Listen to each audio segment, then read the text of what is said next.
Terima kasih Anda masih bergabung bersama kami. Pemirsa, kini kita ada di segmen Kreatif dan sudah kembali bergabung rekan KZ7. Ya Wiki, di segmen kali ini kita akan bahas satu tema menarik pemirsa. Cuan ala aplikasi penghemat listrik berbasis IoT. Dan sudah tersambung melalui Zoom bersama dengan Mas Dery Fato, CEO dan founder dari MyEco. Apa kabar Mas Dery? Halo, halo baik Mbak.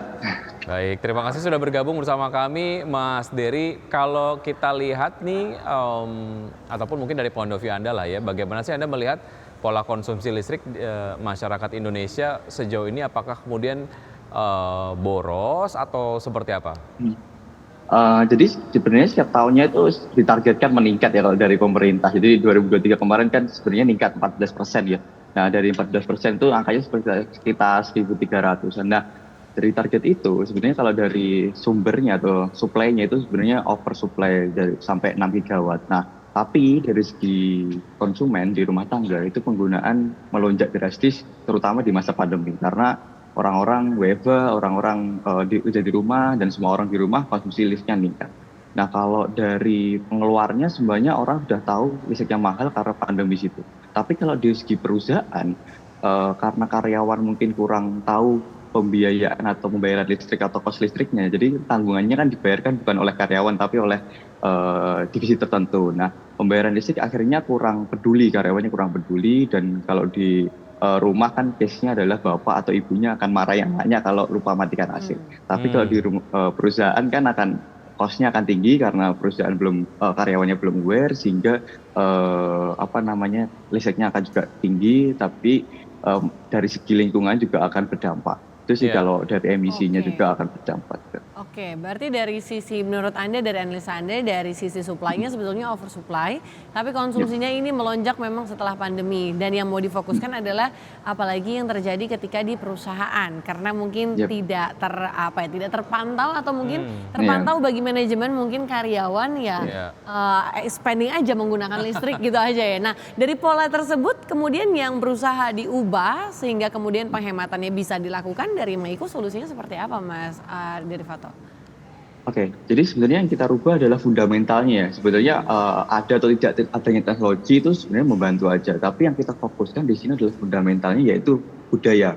Di budaya ini sebenarnya juga kita udah sering banget di kantor, pemerintahan, apalagi Kementerian ESDM itu sudah mengencarkan bahwa kalau di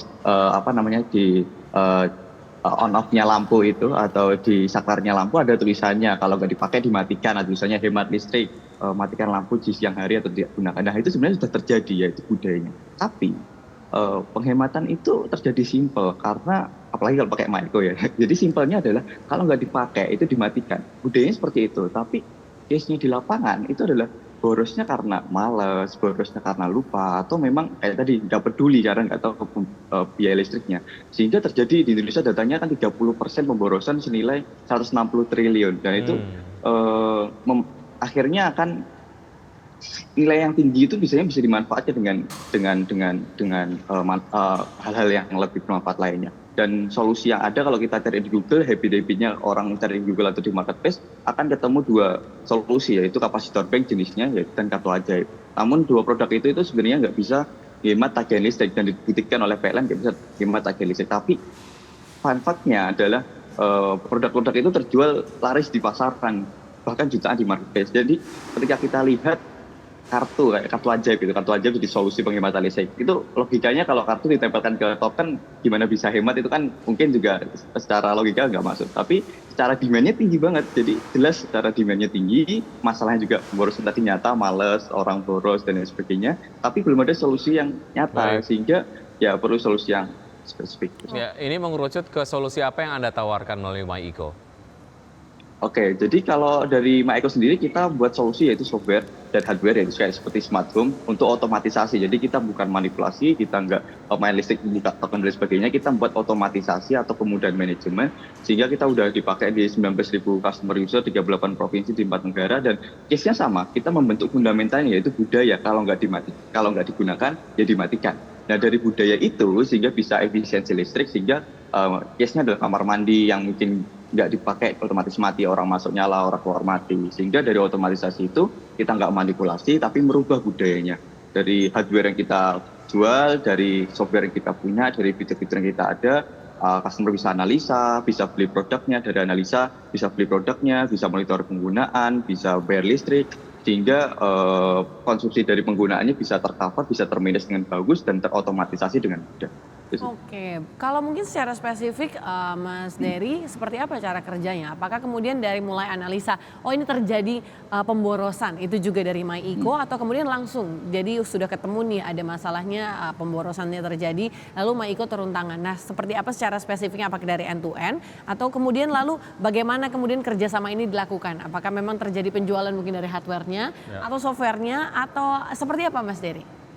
Oke, jadi cara kerjanya kalau di kita kan marketnya ada dua, di customer rumah tangga atau di customer instansi perusahaan atau B2B. Nah, customer rumah tangga ini sebenarnya simpel, tinggal download aplikasi kita, analisa ruangannya. Nah, dari analisa itu akan dikasih rekomendasi produk yang cocok untuk masing-masing ruangan. Karena masing-masing ruangan memiliki case-nya masing-masing, situasinya masing-masing, dan habit atau aktivitasnya masing-masing. Sehingga dari analisa itu masing-masing ruangan akan dapat produk yang cocok yang direkomendasikan, beli di marketplace, di beberapa marketplace juga ada semuanya.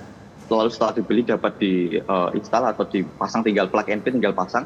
Setelah bisa dikontrol dari mana aja, dan ada asisten cerdas di aplikasinya yang akan memandu juga, dan ujungnya ya di budaya hemat listrik dan otomatisasi membantu membentuk budaya kalau nggak dipakai dimatikan. Nah kalau di perusahaan case-nya simpel, kalau di perusahaan tinggal analisa, nanti ada tim yang analisa, nanti akan tinggal diinstalasi, juga akan ada integrasi API, dan integrasi API ini akan terkoneksi dengan dashboard perusahaan yang ada.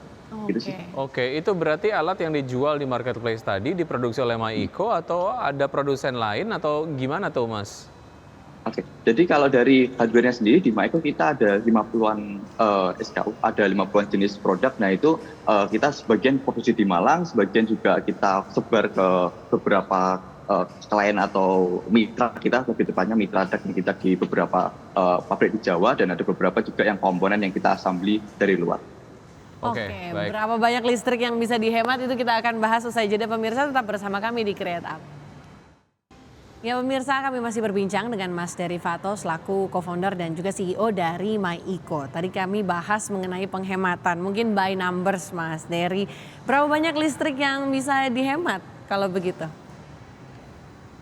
Oke, jadi secara general itu kita kalau dari tagihan listriknya kita bisa 10 sampai 30. Tapi kalau dari jam pakainya, jam pakai itu misalkan contohnya gini, lampu yang awalnya nyalanya 24 jam, jadi kita bisa otomatiskan sehingga sehari cuma kebutuhannya 3 jam, karena rata kamar mandi sebenarnya 3 jam. Ketika nyala 24 jam, lalu kita bisa otomatiskan orang masuk nyala, orang keluar mati, sehingga sehari bisa hanya 3 jam, kita bisa hemat jam pakainya 87% dari 24 jam sampai ke 3 jam. Atau kalau sebenarnya teman-teman bisa coba dari dispensernya, mulai hemat kalau ditinggal dimatikan, kalau mau tidur juga dimatikan, nah itu bisa hemat sekitar 50-an%, jadi sehari cuma 5 jam. Nah mungkin dengan budaya itu kalau nggak mau ribet baru diotomatiskan dengan MyIko. Tapi kalau secara cost listriknya dari 10 sampai 30, kalau jam pakainya hingga 80% atau sekitar rata-rata 50-an% dari jam pakainya.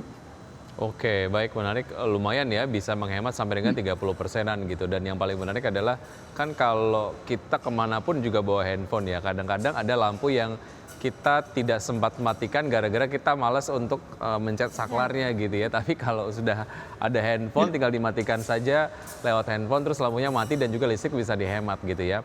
Oke, kalau tadi saya lihat ada di videonya, ada kemudian yang dipasangkan di lampu begitu, ada aplikasinya dan lain sebagainya. Ini apakah mudah diinstal dan juga dioperasikan atau seperti apa Mas?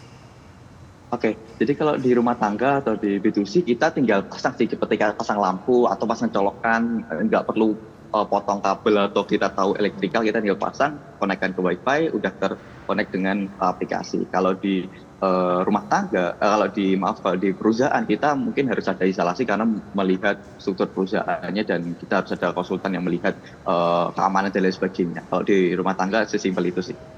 Oke, kalau segmen yang dituju Mas Dery, apakah korporasi atau rumah tangga? Which one? Apa mungkin Mas Dery punya satu pemahaman bahwa mungkin dari by data rumah tangga jauh lebih tinggi pemborosannya atau korporasi, mana yang lebih dituju oleh MyIko? Oke, jadi ada dua perspektif ya. Jadi perspektifnya adalah kalau kita melihat impact-nya akan lebih luas kalau kita menyasar di rumah tangga. Kita bisa lebih luas ke berbagai kalangan dan berbagai level masyarakat. Nah dari situ kita bisa menyebarkan tadi budaya hemat listrik dari mulai budaya masing-masing rumah tangga hingga tersebar di masing-masing orang. Nah kalau kita ditanya marketnya, kita di awal Maeko berjalan, kita pertamanya adalah rumah tangga. Nah rumah tangga itu menjadi awal, jadi kita tempat validasi produk kita. Setelah kita sekarang di 2023 akhir kita udah mature dari teknologinya, dari hardware, software, dan integrasinya.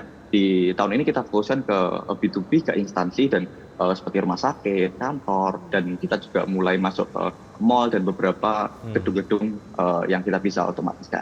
Baik, sejauh ini apakah sudah profit dan apa target MyEco ke depan, Mas Dery? Kalau secara cash flow kita sudah positif karena kita dari awal emang bootstrap tanpa burn money yang tinggi, kita dari awal bootstrapping.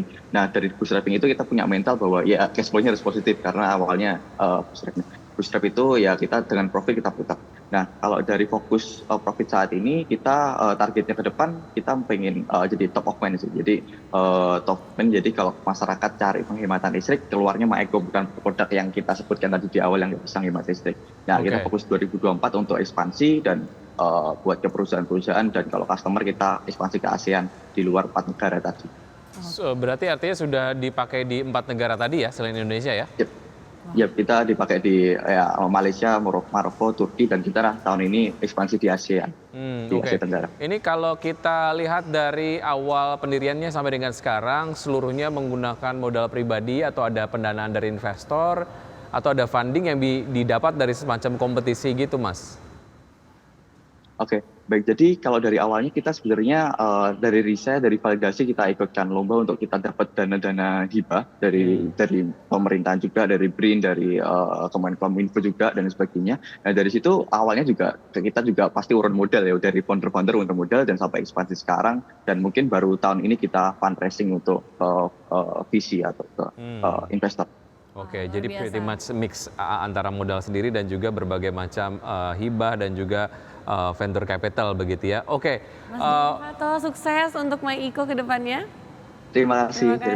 Ya, sampai jumpa, sukses dan sehat selalu. Baik, dan kita akan menuju ke update pergerakan IHSG pemirsa di pembukaan sesi 1 hingga saat ini. IHSG berada di level 7.309,563, melemah 0,03%. Ya, dari jajaran top gainers sejauh ini ada RII, BWPT, MANG, CGAS, Win, Smile, Akro, BRMS, dan juga MMIX. Sementara dari losersnya? Top loser ada KICI, ada AHAP, Mutu, Visi, M-Sky, DRMA, BSML, NSSS, dan JSMR. Oke, itu tadi dia data dari update pembukaan sesi 1 hingga saat ini pemirsa, dan semoga dapat menjadi referensi untuk Anda, dan sudah 90 menit kami menemani Anda dalam Power Breakfast. Ya pemirsa, semoga pembahasan hari ini dapat menjadi referensi dan sumber informasi untuk Anda. Tetap perbarui informasi Anda hanya di IDX Channel, your trustworthy and comprehensive investment reference. Saya Kezia 7. Saya Wiki Adrian, sampai jumpa.